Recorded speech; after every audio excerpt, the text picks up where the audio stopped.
For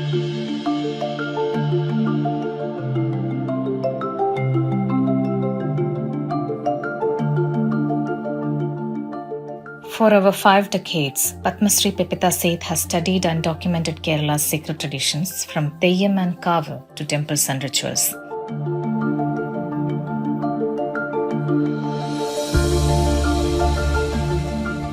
She arrived in India in 1970, drawn by its rich cultural heritage. Spending 9 years in Guruvayur, she became the only non-Indian allowed inside the temple.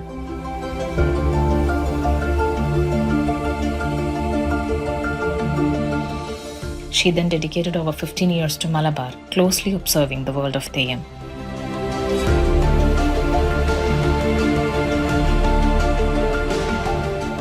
Through her work, she has captured the essence of Kerala's evolving traditions.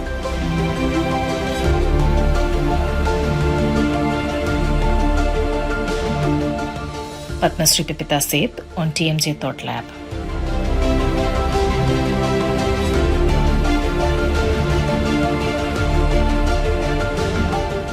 I would never starve to death in England because I knew what you could eat and what you couldn't eat. He said, but never forget that what is in the land stays in the land, even when it's forgotten. And that is something that I've lived with. I got a phone call who said, I'm calling from the Prime Minister's office or something. And I said, ha ha. Because why would they call me? I never went to study Theyyam. Ever. But the more I saw, the more I felt its depths, a hooligan, and I didn't know who it was. And he came up to me and said, why do you look so worried? And he said, because we're here. We're here for you. And so there's no need for you to worry because you're being looked after by us. And he also said, because of what you're doing for us. Almost my favorite one was with the 𝗃𝗶𝗀𝗀𝗃𝗀, and it was 𝗃𝗶𝗀𝗃𝗀, the little 𝗃𝗃𝗀𝗃. I love her. And she has this little brush, and she sweeps because she's sweeping away the bad things, I think. Every little thing in Theyyam is so important. So if you haven't got it, you've actually made a mistake. When I was first in Kerala, mostly you didn't get permission to take photographs. And it was the mobile phone where they couldn't control it. If the mobile phone is totally responsible for this.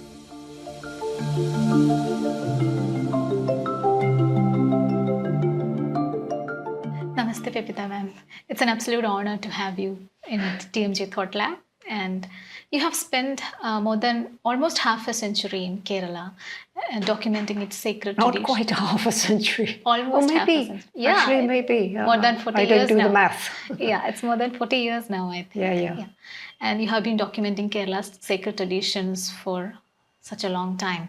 And you have been giving it to a wider audience with unparalleled depth and understanding. You have been away from the public eye also. You have been letting your work speak for the world. So before we begin, I wanted to understand a bit about your background and how was your early life in England and what shaped your, cultural and artistic sensibility. Actually, I'm very glad you said that because actually my childhood life was what made it possible. Because I was born in 1942, which was in the middle of the war. So, I mean, there was nothing. You had to, everybody walked everywhere. You had to get petrol for tractors or anything, you had to get a special permit and everything. But my parents were busy people. My brother was sent away to school. Because you educate the boy, you understand. And I just sort of wandered about. And the only people to wander about with were the people that worked on the farm, the people that worked on the land. And the thing is, in those days, that what lived in the land still existed. People knew about it. There were lots of ghosts. The Roman legions were supposed to have gone through this area several centuries ago, and apparently sometimes you could actually hear them marching. So all that was going on. And they used to tell me all these stories, and I used to sort of walk along when I was really small, just go along after them, and they would tell stories about this and that and the other, about ancient kings and all really magical stuff, except you just get told it. And also how to live on the land. I would never starve to death in England, because I knew what you could eat and what you couldn't eat. And they would tell all those, I mean, I don't think anybody has this information now. You know, they're all running around. So it was that meant that when I got to Kerala, it was vaguely familiar. Now, I came to Kerala, I'll go back a bit in that in a minute if you like, but I came to Kerala after Delhi and Mumbai. So it was only when I got to Kerala. And the first thing somebody said to me is, you just have to be very careful of yakshis around here. So if you are being chased by one, they said in the old days you had to run onto royal property. Yes. But where's the royalty now? Yeah. So you had to go onto Indian government property. So there was a sense of a kind of familiarity. And one of the men who worked on the farm when I must have got to about 15 or 16, I suppose, and therefore, what do I do next was coming up. And I remember him clearly saying to me, he said, sooner or later you will go away and you will get a job and you will think about no other things and other places.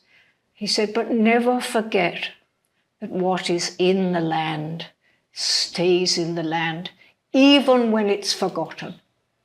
And that is something that I've lived with. You know, so Kerala wasn't such a surprise. You have arrived in India in 1970, if I'm not wrong. Yes. Yeah. And you have reached Kerala in 1972.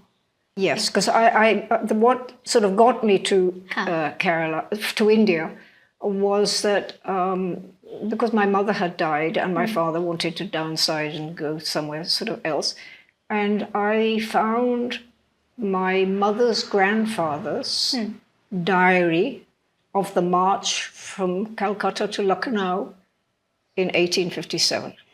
Now, if he'd marched across Australia, I might have gone to Australia. There was nothing, as I knew it, about India, and that's where it started. And I have read somewhere that you had a toy, an elephant toy, which was, you were very fond of elephants. Yes, and yes, that attracted you to absolutely, still am. Okay. What was about India's cultural and artistic atmosphere at that time, which has captivated you to stay here, and why you have decided to be here rather than going back to England? I don't know, but see, one of the Theyyam people, 𝗬𝗵𝗲 said, because some days, you know, it comes up that I'm foreign. And he said, actually, you're a postal mistake. You were wrongly delivered to the UK. Okay. So you had to be redirected back to... So they always took it that actually, from the beginning my place had been here. But I think because it was a rather dramatic extension of what I had been told by the people who worked on the farm, you know, about sort of eminences that could come from trees and lived in rivers and things like that. I was aware of that. So I think it was I saw it as I don't think I worked it out, but it was in fact a kind of extension, and a much more splendid one too. And I don't know why, I had no clue what I was doing. I actually sometimes wonder if I still have a clue what I'm doing. But in those days, I think other people knew what I was doing. So I wanted to go to 𝗬𝗏 because I'd been told that was a wonderful place to go there. And it was a man called M.K.K. Nair, who was very famous then. He was under a tremendous cloud, but I said, I don't care what cloud he was under. And he said, I will fix it for you as long as you're not just playing at it. And that's where I started to see things that did have this faint touch of what I'd known as a smaller child. And therefore there was a sense of familiarity and almost a sense of being safe. And I don't think they knew, for them, of course, they didn't know but I think there was something in me that was familiar to them too. Because I didn't say, what is that the whole time. Maybe, I don't know. Your book, Heaven on Earth, this is about Guruvayur. Yes. So we know Guruvayur is such a strict place where, a person from another community is not allowed there. Yeah.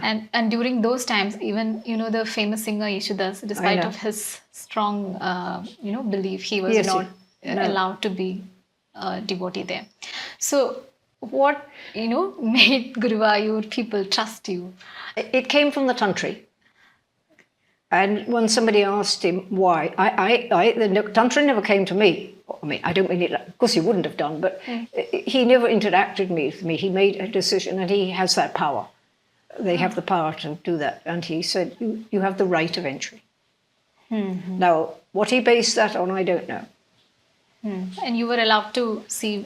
As if I was a born here Malayali, yes.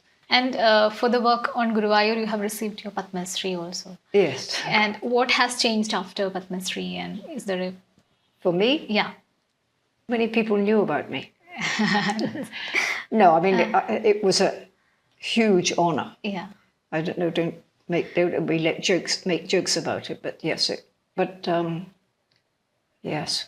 The people there were finding it as their Padma Shri rather than it's... Yes, yes. And also, because I was living in 𝗃𝗵𝗃, what happened is I got a phone call at about just after lunch or something, who said, I'm calling from the Prime Minister's office or something. And I said, ha ha.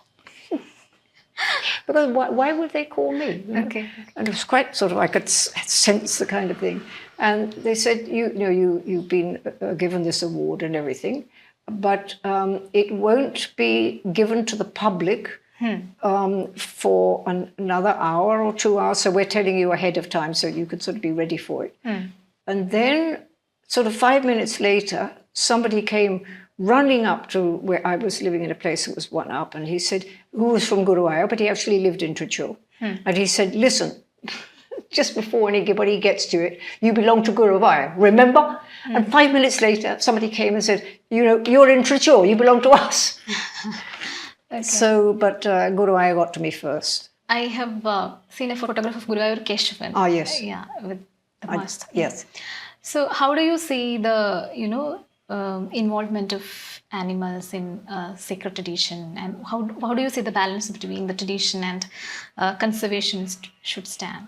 Well, the true and honest thing to say is, of course, at that stage I just sort of saw, but didn't see. But I did notice the cuts on his leg and the chains. When you were in the earlier times, because I was taken to Guruvayur very early on when I landed in Kerala, and he was in must. And they took me to see him. And the first photograph I took in Kerala was that photograph. And I mean, he was very magnificent. But because I had grown up with animals, and animals were an important part of our world, you notice the health of an animal in a way maybe that wouldn't have been done otherwise. And that always distressed me, I must admit. And there were some photographs, because these awful sores on their legs that I simply could not use.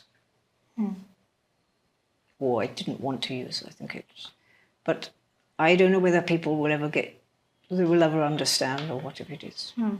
What were the documentation, the process of documentation you have done in Guruvayur? How was it? The whole story is, I'm standing in the temple one morning, and two men from the 𝗃𝗵𝗃, who actually were very good friends with each other, and they were chatting and everything, and then they were chatting with me, and then they said, why is it you take photographs everywhere else in Kerala, but you never take it in Guruvayur temple. I said, but this is Guruvayur temple. You know, maybe it's not a sort of thing that you would like. And he said, actually, you're absolutely right. It's not allowed. But for you, it would be. And then I was foolish enough to say, all right, I'll think about it. And they turned around and shouted at me. And they said, who are you to think about it when Guruvayur has just given you permission? Oh. And I didn't know what to do, because it had never crossed my mind that that would be any kind of possibility, naturally. And also, you know, you never knew what I looked like is not acceptable in Guruvayur. But somehow it was. I just don't know. That's I always say to people, you ask them why they let me in, because I really don't know. Can you talk about the documentation you have done there? Well, yes. So I also had never done anything like that at all. So I didn't have a clue. So I thought, what I will do is I will go around 3 times very seriously, looking and trying to work out not only what I might do, but how it might be done, and what is there to know about everything. There was nothing I knew about the temple, except that it was there. And on the 3rd round, there was a man sitting down there, and he looked up at me and said, can I help you? I mean, it never went further than that. But I thought, it's going to be all right. Somehow it's going to be all right. And then there was a man called 𝗁𝗵𝗃𝗃𝗃𝗃. He was an absolute walking encyclopedia. And he came up to me and said, you must come every day and have lunch in our house, and I will tell you. And he'd written all these things, and quite a lot of things, and I'll tell you. And I'll tell you who to go to if, you know, it's not an area that I know so much about. I mean, I could have I've done the whole thing through him, but he wanted to make sure that if I went to one of the Nambudris, they would know more than him because of the whatever. Yeah. So it happened like that, really. And then I realized that I had to find everything out about everybody. So during the 𝗬𝗵𝗶, you know, there are various people who have rights, the people that are Shauris, they make things out of wood, the jewelry people, and there was one other. And I started photographing them. I mean, going to see it, because I had to find out where they lived and everything, and went there. And when I got to the last person, it was a terrible state, because maybe I wasn't going to come to him. Because I used to report back to the man who was the manager then. And I said, I've done this, I've done this. And he said, have you done the man who washes the clothes? You see, they have all that down. So by interacting with people and asking, is there anything I'm missing? And the woman who, in those days, held the right to have the oil pressed. All those things. So, and then gradually, you know, you get more sort of aware of what's happening and understand it more. And I used to ask, and people were actually amazing. In those times, even now, these are the strict ritualistic traditions which are happening there in Guruvayur and even in Theyyam. Yes. And women are not much a part of it as in Guruvayur. Yeah. No. Okay. But they, like this, it's the woman that has the rights. Okay. There's another woman who has the right to bring the Kurds to Guruvayur. So they're about. I mean, I guess that you're absolutely right, somewhat. And you being a woman and being I must say, I never felt that being a woman was any kind of a problem. Okay. Okay. Actually, when it came to Theyyam, it was a positive plus. Because no male, let's call them a photographer, would get into the house. Okay. But if the women liked you, I mean, Muli's wife or something else, Lakshmanan's wife, if they liked you, you were in the house and everybody breathed a sigh of relief and life went on. So actually it was more beneficial to be female. You have spent almost 15 years documenting Theyyam. Yes. So 20 actually. 20. So can you take us back to the beginning? What drew you to the Theyyam, and how your relationship with Theyyam has evolved?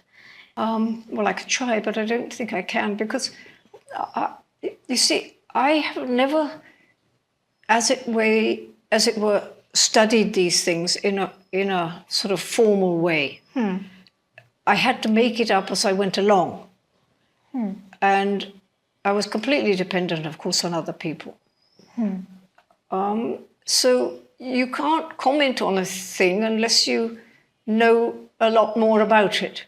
So it was a kind of thing that grew with the more I knew. That doesn't mean the more I understood, but the more I knew, the more it intrigued me. And I like things being opaque, not clear. That is something I like very much. So that sense with Theyyam, you're not getting it all. You're not being told. Well, it's not a question of being told it all, but I like the ambiguity of it. The sort of not knowing something. Not knowing all of it, and you know that. And I think they worked out pretty quickly that was that I was like that. So, you know, I never went to study Theyyam, ever. But the more I saw, the more I felt its depths. Not that I could see where those depths were. I mean, I can't say I was part of the conversation, but I was listening. And they were talking about things that actually was dynamite to me. But they were, because they're there, and I used to make notes and everything. And it was only when it came to me doing the writing that I thought, wait a minute, they may have overlooked the fact that I was there. So I actually went back and said, look, there's this material. Am I allowed to use it? And Muli said no. Which is what because that would have been a complete betrayal. Yeah. But it wouldn't have been my fault. But I was sensitive to what was being said. And you know, when you get two Theyyakaras like that together, they obviously have a depth that they can go to that I can't, and they never will. So, but I sensed that this was an area that they don't normally talk about, except amongst themselves. You are a person who's known for having this deep respect and reverence for the 𝗃𝗃 and Theyyam and the entire ritual. So how that came to happen? And was it because of the spiritual aspect, or is it because of the, anything else, that cultural aspect of it? If you go into somebody's house, you behave yourself, don't you? Yes. End of story, really. I mean, and I used to hear people saying the most ludicrous thing. There was one place, actually, 𝗁𝗲𝗃 does 𝗁𝗵𝗃𝗃𝗃, I think, there. And this man, a group of people suddenly erupted into the shrine and it was awful. It was a kind of, I think they have these photographic groups now or something. Yes. Right, but these were Americans. And they even were going around with a white umbrella. And and people were completely like this about it.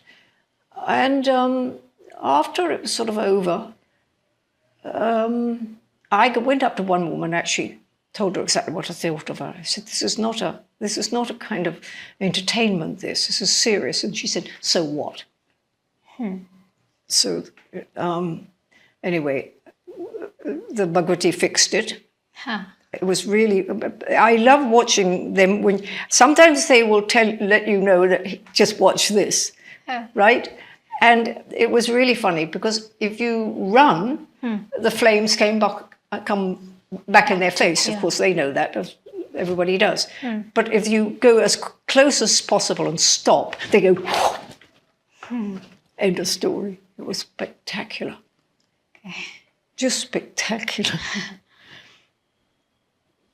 So,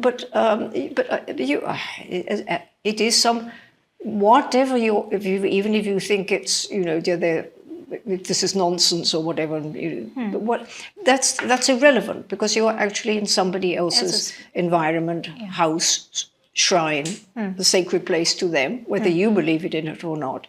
It's plain good manners. You don't go into somebody else's place and sort of laugh. When you talk about Theyyam, Theyyam is one of the most unique ritualistic art form that exists, which has a mix of music, storytelling. There is all kinds of arts. It's everything. It's everything, yeah. So on a global aspect, how significant is Theyyam? How do you see it? Why do you think they asked me to do the book? Because they're worried about the situation. And because a whole lot of nonsense is talked about Theyyam.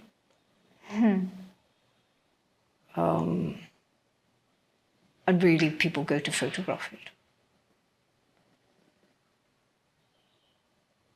And I said, because I refused, when they said they wanted me to do a book on it, I said, it's too late, I'm too old and all that sort of thing. And then, I rethought, and then Lakshmanan explained what it is. So much nonsense is being, because they just make it up as they go along. And I said, but I can't change anything. He said, I'm not an idiot, I know that. But at least there is, hopefully, if I've done the job okay, the real thing is down there, I hope. I mean, I have a huge tension about who I am not the one to be any kind of authority on Theyyam. I'm very clear about that. But when 𝗃𝗵𝗃𝗀𝗃𝗃 comes down from heaven, theoretically she goes 9 times around the shrine, coming. Of course, what you see is her going round. Okay.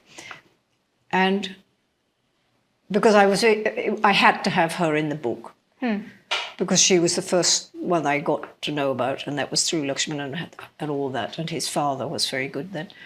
And Lakshmanan and I sat down with a good friend of his, who is not a Theyyam person at all, but, knows as far as he will ever get.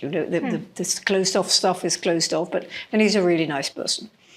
And Lakshmanan took 10 days to explain the 9 days that 9 times that she comes down. And actually in there's a diagram of it all. And I immediately got it framed, because I thought, this I have to keep, because if I just have the piece of paper, sooner or later I will lose it, of course. And then he said much later, if you think those 10 days were all there was, I'm afraid you're wrong, which I also suspected. He said, it's much, he said it would take 20 volumes to fill, to explain 𝗃𝗵𝗃𝗃𝗃. Okay. So that's when you sort of realize you're banging your head against a brick wall. But I mean, it was almost like going to school, I had to go in and sit down and shut up, and depending on what mood he was in and how busy he was. But that was the 10 days, just her coming down. So you also have some unique experiences with Theyyam. Any conversations, do you remember? Normally, they don't initiate talking to you. They wait for you. But in this case, it was a hooligan, and I didn't know who it was. Because anyway, he was masked, and it was outside the area that it was an area I went to, but not regularly. So I had no clue who it was, which today I don't know who it was, which is quite nice, really. And people get a laugh of it, because they say I'm permanently worried. And he came up to me and said, why do you look so worried? And he said, because we're here. We're here for you. And so there's no need for you to worry because you're being looked after by us. And he also said, because of what you're doing for us. This is why it's actually even more interesting as to who he actually was. But almost my favorite one was with the Pulyas, and it was Kurti, the little Kurti. I love her. And she would come out and bless, at the end of, more or less near towards the end, bless all the people that had done things like the women who cooked the food, that kind of thing, and the men who had done this. So they came out in four. So were 4 men, then 4 men, and then 4 ladies. And it was quite a little thing they had because she was very small, and she has this little brush, and she sweeps because she's sweeping away the bad things, I think. And then she breastfeeds everybody, sort of like this. And then there's more sweeping and this and that and the other. And then she just bye-bye and gone. And she was facing me. So I was the people who were being blessed or whatever, that way. So I could see exactly her expressions. And then they were finished. The 4 ladies who did the cooking were last. And she started running in the general direction of me. And so I moved because, I didn't want to be sort of flattened, which is what happens if you don't move. And the moment I moved, she sort of went like this and had to change thing and came up to me, and I got the complete little brushing, being breastfed, and this and that and the other. And it was constantly sort of little sweeping away. And everybody else, because I suppose they'd never seen a complete outsider because they don't do that to the people there. It's only done to the people who are, the ritual itself. Cooking the food, that kind of thing. They get those sort of blessings. So I hadn't done anything. No, it's not that you haven't done anything. No, but I mean, nothing that it wasn't. And of course, what's so wonderful, although that, like that, nothing is said. Thank God. You have lived with some Theyyam families. Yes. Can you please tell us how intense was it? What was your experience? The first time it was Lakshmanan's house. I tell you, what men do is incredible. He said, you're coming home. So we walked in, his wife was there, and what she actually said is, how long is she staying? And Lakshmanan said, well, forever, of course. I mean, what an amazing thing to say. But I stayed there for a long time, and then, because this was all discussed, that it was all very well knowing about Vananthayams, but there's all these other layers of things, and also I got to know Mauliparnikas, because the secret is if the women like you, you're home and dry. And I get on very well with Lakshmanan's wife and very well with Mauli's wife. And so I had been obviously at a Theyyam. Lata was going home. So she, Amma, come, you come with us. So we got to the house and I thought, now what? Because it had always been as far as the porch, or whatever you call it. But no, nothing more. So she said, no, you're going to stay here. So I said, okay, fine. And then Mauli came back and everything, and food, and I helped and all that sort of thing. And then was this, so where am I sleeping? So Lata says, well, on the bed with me, of course. So I said, and what about Mauli? She said, the cruel husband can sleep on the floor. And Mauli said, you see, Amma, you see what happens? And he did indeed sleep on the floor. I don't think they saw that I was different. Yeah. That you're an outsider. Yeah, because they have to be very careful. Otherwise, a whole lot of things go wrong. It'll be my fault, but actually it'll be their fault for And also they're giving access to it there, inner Yes. space and inner part of the ritual. Yeah, exactly. So, and particularly with the Mullions, who seem to have endless relatives who all turn up at the same time, then I mean, they all knew who I was. Most of them had seen me, of course, by then, but even the ones who hadn't, it was just a smile. Yes. I was interesting, but not that interesting. So it was, actually it was really wonderful. Because there's a sweetness about it all, It's nothing, no big deal about anything. You were able to see the ritual very closely. Yes, yes. Not the outer sphere of it. No. A more inner. I mean, and the other thing is, of course, about taking photographs of Theyyam, is that if you're not careful, you may have got the right place, but you may not have been watching with the other eye as to where the Theyyam is coming from. And I worked out the safest place to be is just behind the 𝗁𝗵𝗃𝗀𝗁𝗃 Even that is not totally safe. I've seen 𝗁𝗵𝗃𝗀𝗁𝗃 sent flying, but in essence it'll work. So what they used to do, this is the 𝗁𝗵𝗃, these are things, and when they started, they go like that. So I didn't move into that gap, but it meant that I was able to see and photograph through. So they were very smart like that. And then they would laugh and walk off. So because as I said, there's this thing that happened really quite recently when I was down here, and I rang somebody about a query that I had. And he said, "Are you talking about our book?"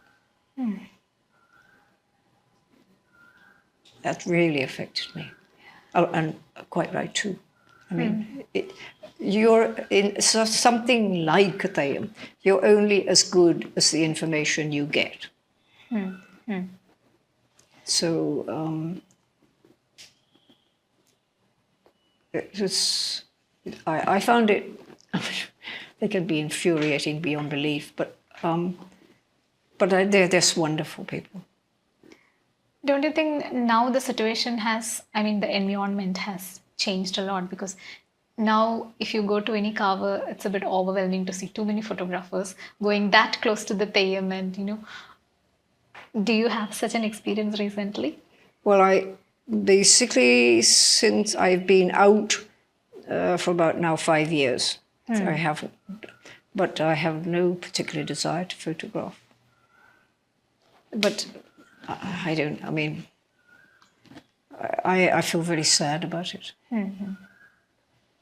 And also, right, as a part of modernization, there are interlocks and trees, they are cutting the trees inside the 𝗃𝗃𝗃. And I was appalled the other day. I saw it's just 𝗁𝗵𝗃𝗀𝗁𝗃 right next to the Annapurneshwari shrine. And people were walking with chappals in the area. They don't even normally walk, even in the the vegetation around the shrine. And one man just walked straight into the Aniyara. I was shocked. Well, I think he did get an earful. But once that starts slipping, then I think you're in trouble. I don't know what you do about it. Lakshmana made a remark the other day, but he said, I don't know how it's done now. I have heard that you were also very against using plastics in their decorative. Yes. I have endless arguments with the Valens because they have that plastic. But I like them so much anyway. And they know what they're doing, which is something, I suppose. But when Theyyam is not an art, Lakshmana gets very cross if you say it's a performance or anything like that. Yes. It's a ritual. Yeah. But, when other people start, who should know better, it's really sad. Because they know. They know that they're breaking it. And I don't know what to say about it, because I used to feel very sad about things that just fade away because nobody's interested anymore. But then sometimes I think, well, its use is over. And if nobody needs it, maybe it's better that it disappears. I mean, but at the same time, like that man where I grew up as a child, he said, never forget that even when it's forgotten, it is still there. So it's a very unclear and sad. Yeah. Particularly when they know what they're doing. Yes. Do you have any particular example in mind where in earlier days a 𝗃𝗏 which was very close to the nature and now it has drastically changed? Do you have any example in mind? Yes. In fact, I hadn't seen the place before, but 𝗁𝗵𝗀𝗀𝗀𝗀 was going to this place and he said, why don't you come? Because it's a very beautiful shrine. And we arrived and stood there. I said, Willie, this is the first time I've seen this place. What has happened? Because it was certainly not.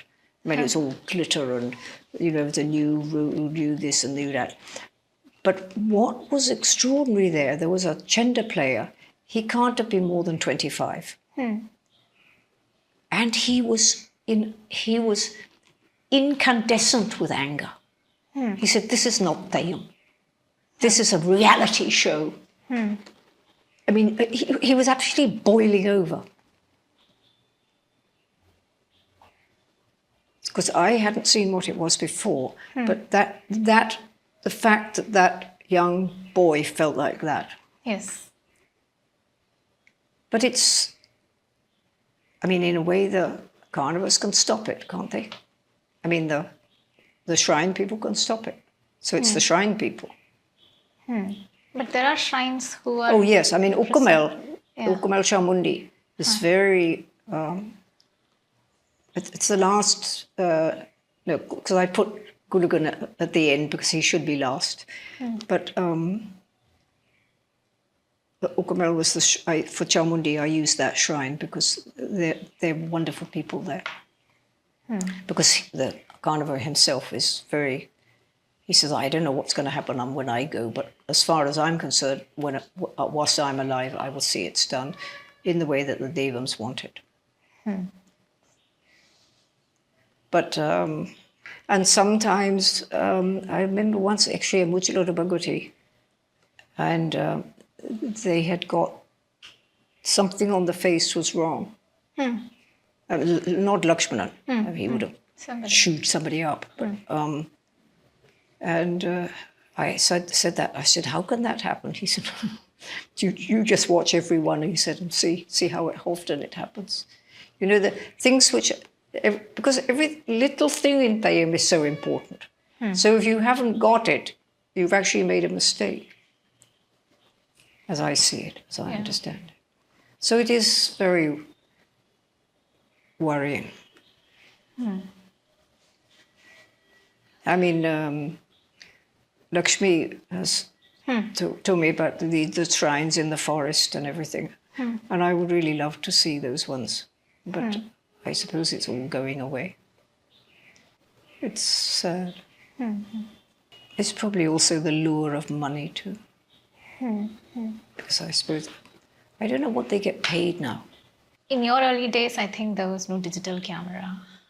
Yeah. So your photography is entirely different from how now the photography is being done. Do you think it must have been easier if you have access to the... No, it was much more difficult then. It was, okay. Because, well, there was the fear of being in the wrong place at the wrong time and making mistakes and, in the ritual, getting in the way, things like that. So I was always very nervous of being the possibility of making some fairly dramatic mistake.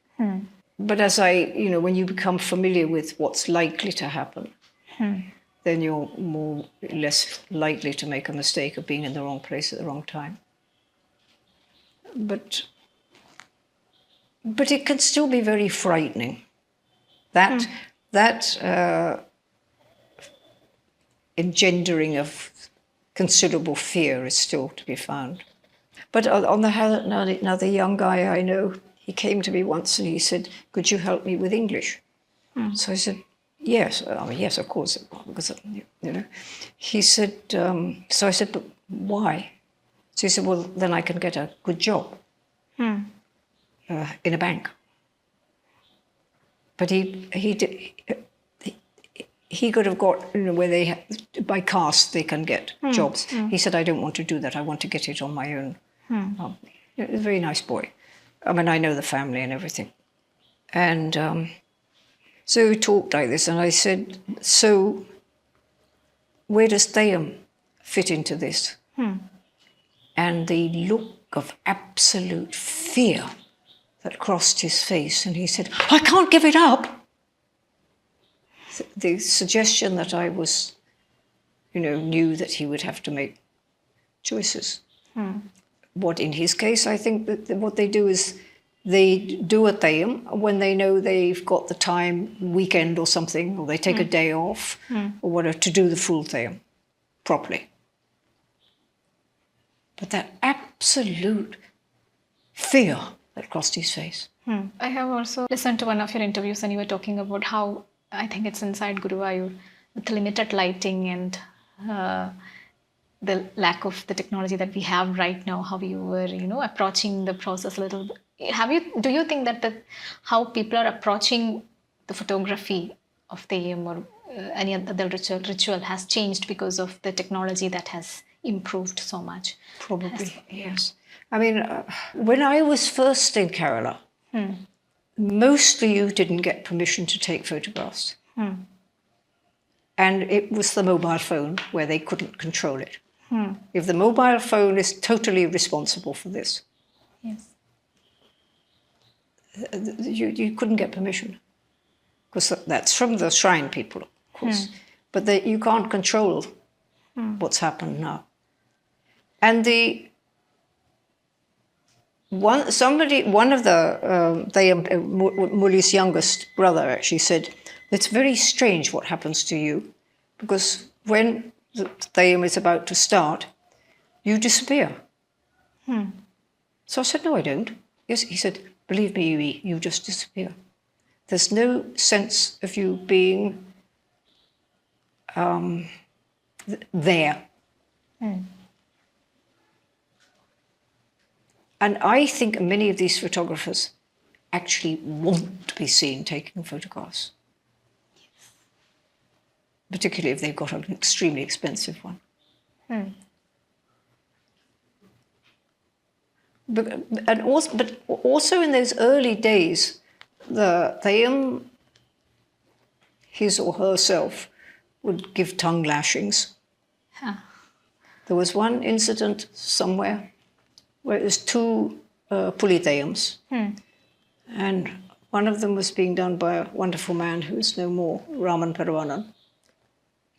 And he gave an absolute tongue lashing to somebody who came and stood in front of him, which meant he was standing in front of the shrine with his back to the shrine, blocking the Theyyam's view of the shrine. And he just sailed into him. And my problem was that I will never come directly in front of the shrine, the Theyyam. So all my photographs were just sort of whatever.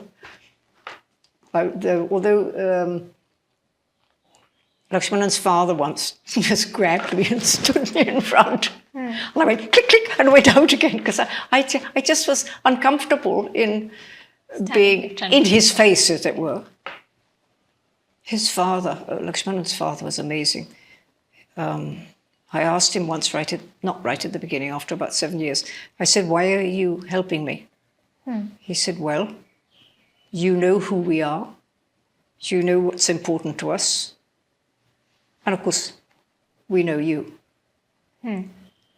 And then he said, And the other thing is, you're not doing a PhD.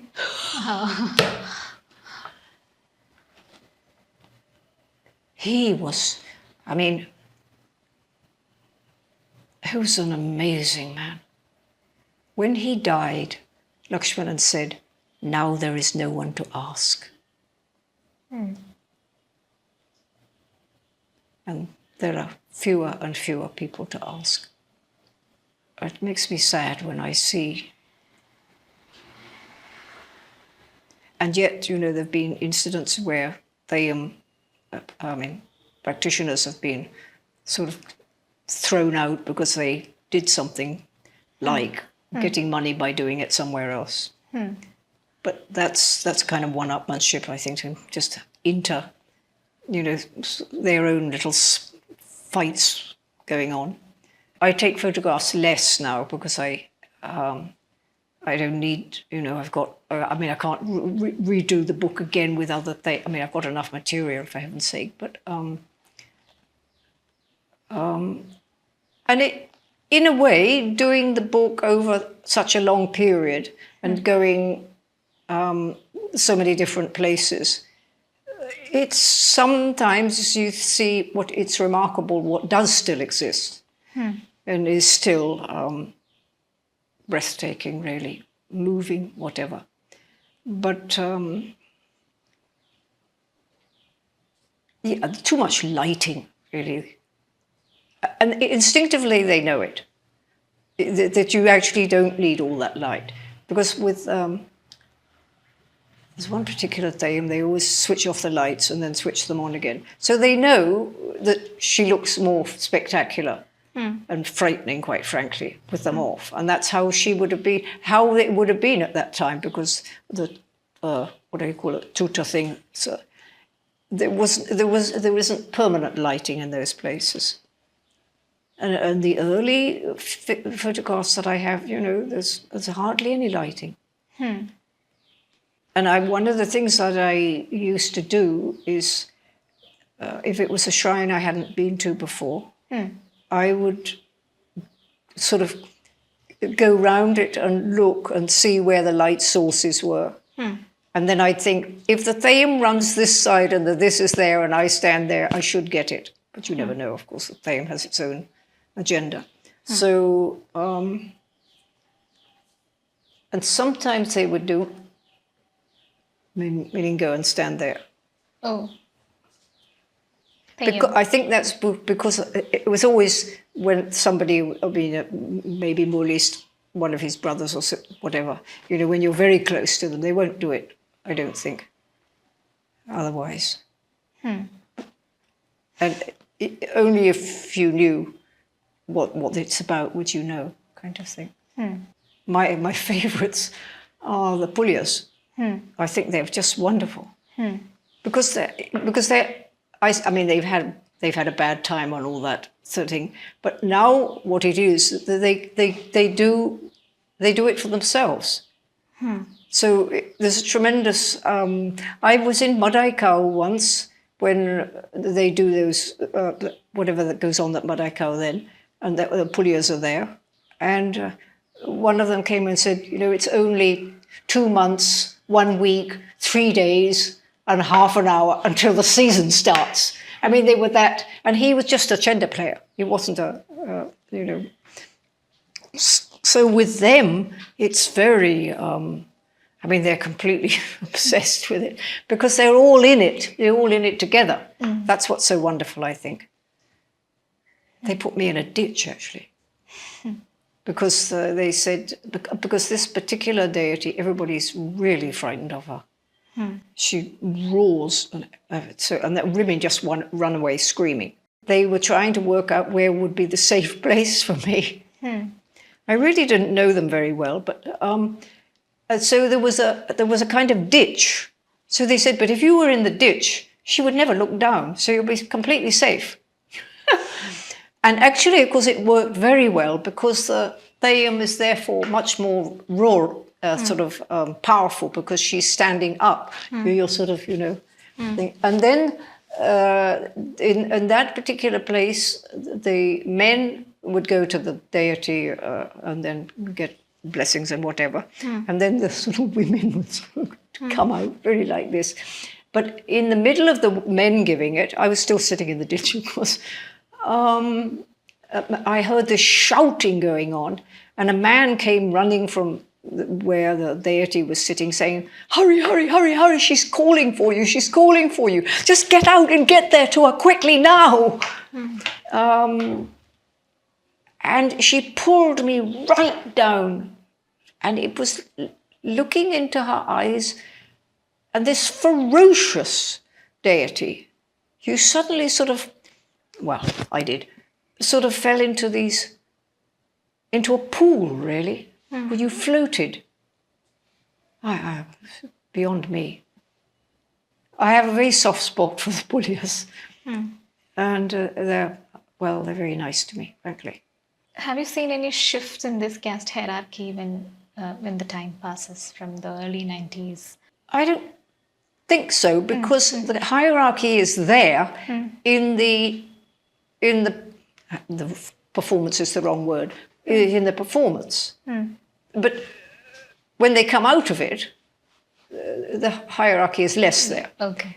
I mean, there's nothing they can do about it. If there are 𝗵𝗂s and 𝗵𝗲s and whatever also there, which is unlikely actually, but not impossible.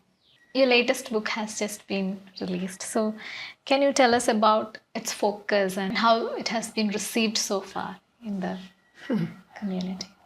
There were a lot of conversations with Murli and Lakshmanan and Vamana and people like that about what the pitfalls were, but their willingness to explain and everything. So, I mean, what I keep saying to people, I can only be as good as the information I get. And I got the best. I really got the best. And I find it very moving that they are the people that they are. And the fact that they're so nice to me. I mean, I think they're fantastic. And I mean, it was a long time. Yes. And it wasn't always easy, but it was much worse when I came out. Because then I was dealing with publishers and people like that, which is, who weren't, I mean, I was told that in the book I had to have an annex at the back which would list all the hotels from where they could go and see Theyyam. I said, over my dead body. I said, no. I mean, if I'd had my way, you see, the problem is, or one of the many problems is, the same Theyyam can be done in different places, in a locality, and be quite different. Sometimes manifestly different. So what I realized is, if I do 𝗵𝗂𝗶𝗀𝗁 in X place, I have to say so, because she may do 4 days there, but somewhere else she may do 3 days and do something else. Yes. Else could happen when she's doing it. In which case, somebody's going to say, oh, this idiot, she thinks that this is what happens. But so now I realized very soon that I had to give the name of the shrine. Because otherwise they'd say that I didn't know what I was talking about. I mean, I'm not saying that I actually did know what I was talking about, because I used to run things past various people. If I had any doubts, I would go and ask them. But that is not to say the book is free of, but very much so. I mean, it worries me that somebody sooner or later is going to come out and say, what kind of rubbish is this? But so I went to enormous lengths, really, to try and eliminate the silly things. But it's very often the silly things that get in. And it sort of being in the houses with them was wonderful too, because stories came out, you know. But I don't know what's going to happen, frankly. 40 years ago, I asked, you know, when I didn't ask, actually, somebody else asked, is how long will Theyyam last? And it was always 10 to 15 years. And it remained 10 to 15 years, long after 10 to 15 years were over. Yes. And the other day, somebody said it will end when there's no one to do the costumes. Which it probably, you know, because the younger ones don't know how to make them. I mean, Lakshmanan is one of the few people who earns his entire income from Theyyam because he is a master craftsman. So any part of something that a Theyyam uses on his body, Lakshmana knows how to make it. So he's complete. He always says he's full Theyyam. But I don't think the younger ones know how to make those things. When I saw him make a full muddi for 𝗵𝗀𝗶𝗀𝗀𝗀𝗀, because I was staying in the house, and it took him 3 weeks, which is very short, which he immediately told me very proudly, because normally it would have taken somebody much longer. And I said, who taught you? He said, I learned by watching my father. I think the thing that moved me a lot was, other than when you know when you've seen something special. And when they would come and tell me things, and the fact that I told you, I think when I rang Brajesh about a question, and he said, are you talking about our book? I thought I was going to burst into tears, actually. And the fact that, you know, several people said to me, why do you have to give them a book? They know what Theyyam is. Why should you give them a book? I said, but there would have been no book without them. I think they're wonderful, anyway. In current times, how photography as an art being appreciated in our times? What do you think about it? All I do know is you have no right, when you're photographing Theyyam, to in any way change anything. Or, I mean, I remember once thinking, this was in Guruvayur actually, I just wish I could put another lamp there. Because then maybe I could see what I was doing. So it's the same thing, you know, you do not, you leave them to do what they do. And you try, I feel, you try to, which is a waste of time actually, to give some inkling of what it's about in the way that you photograph it.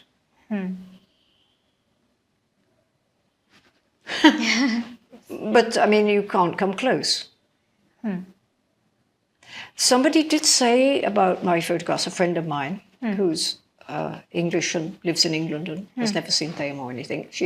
What she knows is what she's seen from me. And she says, I've seen lots of those kind of photographs, not necessarily of Theyyam, but that, you know, ritual kind of things. And she said, what you feel in your pictures is I mean, this is her words, you feel the respect.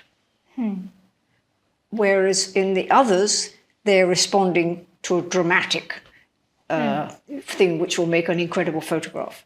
And I realized, when looking at some of the three the other day, that there's not much movement in my people. Maybe I want them to be seen. I don't want my work to be seen in that way. I mean, it's one and the same, but and you have, and I have not taken a photograph deliberately sometimes because I thought, no, that this is for them. Yes. This is their world. completely, 100%. And right at the beginning when I saw Theyyam, the carnivores didn't allow it. It was completely forbidden. It was very lucky if you get somebody to say. I mean, I never asked. I mean, I'm incapable of asking any of them for anything like that. And I was very lucky in who